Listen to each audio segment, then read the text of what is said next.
జరిగిన పరిస్థితి అందరికీ కూడా తెలిసిందే. గత చరిత్రలో ఎప్పుడూ జరగని విధంగా ఏకంగా 99% వాగ్దానాలు అమలు చేశాం. ఎప్పుడు జరగలేదు ఆంధ్ర రాష్ట్ర చరిత్రలో కానీ దేశ చరిత్రలో కానీ ఈ మాదిరిగా మేనిఫెస్టో అన్నది ఒక పవిత్ర గ్రంథంగా భావించి అదొక బైబిల్ గాను, అదొక ఖురాన్ గాను, అదొక భగవద్గీత గాను భావిస్తూ టిక్కు పెట్టమని చెప్పి ప్రతి ఇంటికి పంపించి టిక్కు పెట్టమని చెప్పి ప్రతి అడుగుతూ ఆ ప్రతి అక్క చెల్లెమ్మల ఆశీస్సులు తీసుకుంటూ ఆ ఇంట్లో ఉన్న అవ్వాతాతల దీవెనలు తీసుకుంటూ ఏ రోజు కూడా ఈ మాదిరిగా బటన్లు నొక్కడం ఏకంగా 2,70,000 కోట్ల రూపాయలు ఎటువంటి వివక్ష లేకుండా ఎటువంటి లంచాలు లేకుండా ఏ నెలలో ఏమిస్తామో అని ముందే చెప్పి క్యాలెండర్ ప్రకటించి ఆ నెలలో అది తప్పకుండా ప్రతి సంవత్సరం తూచా తప్పకుండా ప్రతి సంవత్సరం అది జరిగేట్టుగా చేస్తూ ఏకంగా 2,70,000 కోట్ల రూపాయల వివిధ పథకాల ద్వారా మాట తప్పకుండా జరగడం కూడా గతంలో ఎప్పుడూ కూడా చూడలేదు, జరగలేదు. ఇవన్నీ కూడా నేను ఏదైతే చెప్తా ఉన్నానో ఇవన్నీ ఎప్పుడూ చూడని మార్పులు, గతంలో ఎప్పుడూ జరగని సంస్కరణలు. విద్యారంగంలో అయితేనేమి, వైద్య రంగంలో అయితేనేమి, వ్యవసాయ రంగంలో అయితేనేమి, సామాజిక న్యాయం అంశంలో అయితేనేమి, మహిళా సాధికారత అంశంలో అయితేనేమి, గవర్నెన్స్ విషయంలో అయితేనేమి ఎప్పుడు జరగని చూడని సంస్కరణలను కూడా తీసుకొచ్చు. ఇవన్నీ నేను ఏదైతే చెప్తా ఉన్నానో ఇవన్నీ మనం చేసి చూపించి ప్రజల మన్ననలు పొందిన తర్వాతే ఎన్నికలకు వెళ్ళాం. ఎన్నికల్లో ఏమైందో తెలీదు. 5 సంవత్సరాలు కళ్ళు మూసుకుంటే చాలా అయిపోయింది. 5 సంవత్సరాలు మళ్ళీ 2024 నుంచి 2029 కూడా అదే మాదిరిగానే కళ్ళు మూసుకుంటే 2029 కూడా కళ్ళు మూసుకుంటే వచ్చేస్తుంది. ఇది మనం గుర్తుపెట్టుకోవాల్సిన అంశం ఏమిటి అని అంటే సినిమాలో ఓన్లీ ఫస్ట్ హాఫ్ మాత్రమే అయ్యింది. గతంలో కూడా ఇదే మాదిరిగా పరిస్థితులు ఉన్నప్పుడు కూడా మనం ఏ మాదిరిగా పైకి లేచాము అన్నది కూడా మీ అందరికీ తెలిసిన విషయాలే. నేను ఒక్కటే మీ అందరికీ చెప్తా ఉన్నా, ప్రజల్లో ఈరోజు మనం చేసిన మంచి ఉంది. ఇంటింటికి మనం చేసిన మంచి ఇంకా బ్రతికే ఉంది. ప్రజల్లో ఈరోజు మనం చేసిన పాలన మీద విశ్వసనీయత అనే పదానికి అర్థం ఈ రోజుకి కూడా ప్రజల్లో ఉంది. గడప గడపకు మనం చేసిన మంచి ఇంకా ప్రజల్లో బతికే ఉంది. మరి ఇవన్నీ ఉన్నప్పుడు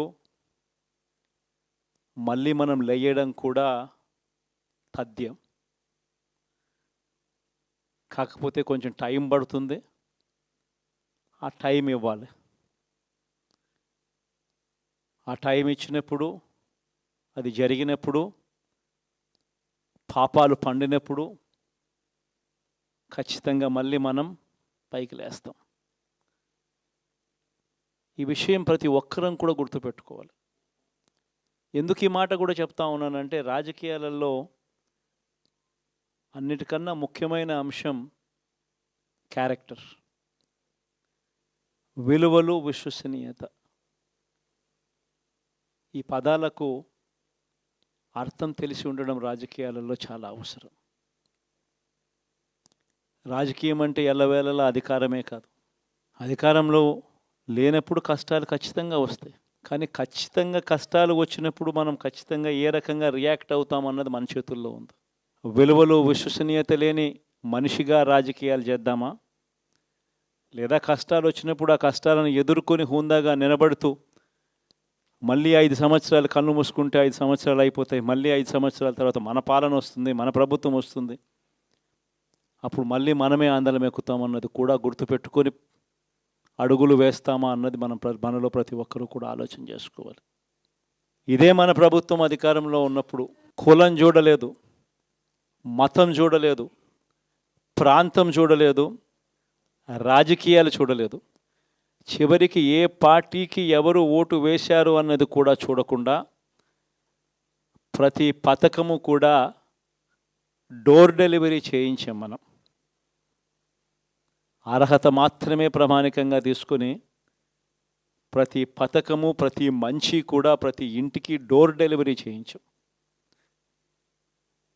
అలా ప్రతి మంచి, ప్రతి పథకము డోర్ డెలివరీ చేసిన ప్రభుత్వం మనదైతే, పాలన మందైతే, ఈరోజు కేవలం వాళ్ళ పార్టీకి ఓటు వేయలేదు అని మాత్రమే, ఓటుకు వేయకపోవడమే పాపం అన్నట్టుగా ఈరోజు రావణ కాష్టం సృష్టిస్తూ ఉన్నారు, విధ్వంసం చేస్తూ ఉన్నారు, ఆస్తులు నష్టం చేస్తున్నారు, కొడతా ఉన్నారు, అవమానిస్తూ ఉన్నారు. ఇవన్నీ శిశుపాలుని పాపాల్లో భాగాలుగా ఇవన్నీ అప్పుడే పాపాలు మొదలయ్యాయి. ఒకవైపున మనమేమో మనకు ఓటు వేయకపోయినా కానీ ఏ రోజు కూడా డిస్క్రిమినేషన్ చూడలేదు. అటువంటి వాళ్లకు కూడా మనం డోర్ డెలివరీ చేసిన ప్రభుత్వం పాలన మందైతే, ఈరోజు కేవలం ఓటు వేయలేదన్న ఒకే ఒక కారణంతో ఏకంగా కొడతా ఉన్న పాలన వీళ్ళది.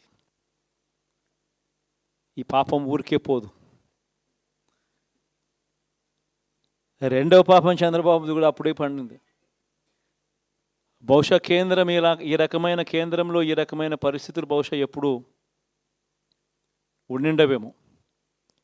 ఈ రకంగా కేంద్రంలో 240 ఎంపీలు మాత్రమే వచ్చిన పరిస్థితులు, రాష్ట్రంలో ఏకంగా వీళ్ళకు కూడా ఈ మాదిరిగా మంచి నెంబర్లు వచ్చిన పరిస్థితులు, ఎన్డీఏలో మళ్ళీ చక్రం తిప్పుతా ఉన్న పరిస్థితులు. ఇలాంటి పరిస్థితుల్లో కూడా ప్రత్యేక హోదాను అడక్కపోవడం చంద్రబాబు చేసిన మరో పాపానికి కూడా మరో నాంది. ఇలాంటి పరిస్థితుల్లో కూడా ప్రత్యేక హోదా మనం అడిగి తెచ్చుకోలేకపోతే రాష్ట్రంలో ఏ ఒక్క యువకుడు కూడా క్షమించడు చంద్రబాబు నాయుడు. మనం కొంచెం ఈ పాపాలు పండేదాకా మనం గట్టిగా దీన్ని నిలబడగలిగితే, ముందుకు తీసుకొని పోగలిగితే ఈ పోరాటాన్ని ఆటోమేటిక్గా శిశుపాలుని 100 పాపాలు ఫాస్ట్గా ఎరోడ్ అయిపోతాయి. కాబట్టి ప్రతి ఒక్కరూ ఈ విషయాలన్నీ గుర్తుపెట్టుకోమని కోరుతాం. ఎన్ని బహుశా నేను చెప్పేటివన్నీ కూడా మీ అందరికీ కూడా తెలియనేటివి కాదు. కేవలం నేను మీ అందరికీ గుర్తు మాత్రమే చేస్తా ఉన్నా. కష్టాలు రావడం అన్నది సర్వసహజం. కష్టాలు ఇలా మనం ఎదుర్కొని నిలబడడం అన్నది మన చేతుల్లో ఉన్న అంశం అన్నది మాత్రం ఖచ్చితంగా ప్రతి ఒక్కరూ గుర్తుపెట్టుకోమని మీ అందరితో కూడా కోరుతా ఉన్నాను. శాసనసభలో, చట్టసభలో మీ సభే అన్నిటికన్నా ముఖ్యమైన సభ అవుతుంది. ఓటు వేయలేదు అన్న ఒకే ఒక కారణంతో మనుషుల్ని కొడతా ఉన్న పరిస్థితుల్లో, మనుషుల్ని అవమానిస్తూ ఉన్న పరిస్థితుల్లో, మనుషుల్నే బలవంతంగా ఆస్తి నష్టం చేస్తూ ఉన్న పరిస్థితుల్లో ఇక ప్రతిపక్షం ఉన్నది ఒకటే ఒక పార్టీ, ఆ పార్టీకి అవకాశం ఇవ్వాలా అన్న కనీస నైతిక విలువలు వాళ్ళు పాటిస్తారన్న నమ్మకం నాకైతే లేదు. కాబట్టి మీరు చేయాల్సిన పాత్ర గొప్పది, చాలా ఉంది అన్నది మాత్రం గుర్తుపెట్టుకోండి. రాబోయే రోజుల్లో యాక్టివిటీ లెవెల్స్ అనేది ఆటోమేటిక్లీ పెరుగుతాయి. రాష్ట్ర వ్యాప్తంగా ఉన్న కార్యకర్తలందరినీ ఎవరినైతే వాళ్ళు ఇబ్బందులు పెట్టారో ఖచ్చితంగా వాళ్ళందరికీ మనోధైర్యం ఇస్తూ వాళ్ళ గ్రామాలకు వెళ్ళి వాళ్ళకు తోడుగా ఉండే కార్యక్రమాలు చేసే కార్యక్రమాలు జరుగుతాయి. రాబోయే రోజుల్లో ఇంకా టైం గడిచే కొద్దీ ప్రజల్లోకి వెళ్ళే కార్యక్రమాలు ఇంకా ముమ్మరం అవుతూ పోతాయి. చివరికి ప్రజల్లోనే ఉంటాం. ప్రజలతో కలిసి పోరాడే కార్యక్రమం వేగంగా టైం గడిచే కొద్దీ మనము వేగంగా అడుగులు ముందుకు వేస్తాం. ఒకటి మీ అందరికీ చెప్తా ఉన్నా, ఏకంగా 14 నెలలు పాదయాత్రలు చేశాం. ఆ వయసు ఈ రోజుటికి నాకుంది. ఆ సత్తువ ఈ రోజుటికి నాకుంది. కాబట్టి మీరు మాత్రం ప్రతి ఒక్కరూ గుర్తుపెట్టుకోండి, ఆ టైం వచ్చేదాకా మీ పాత్ర చాలా కీలకం. ప్రతి ఒక్కరూ ఈ విషయాన్ని మాత్రం గుర్తుపెట్టుకొని మీ అందరితో కూడా సవినయంగా వేడుకుంటా ఉన్నాను.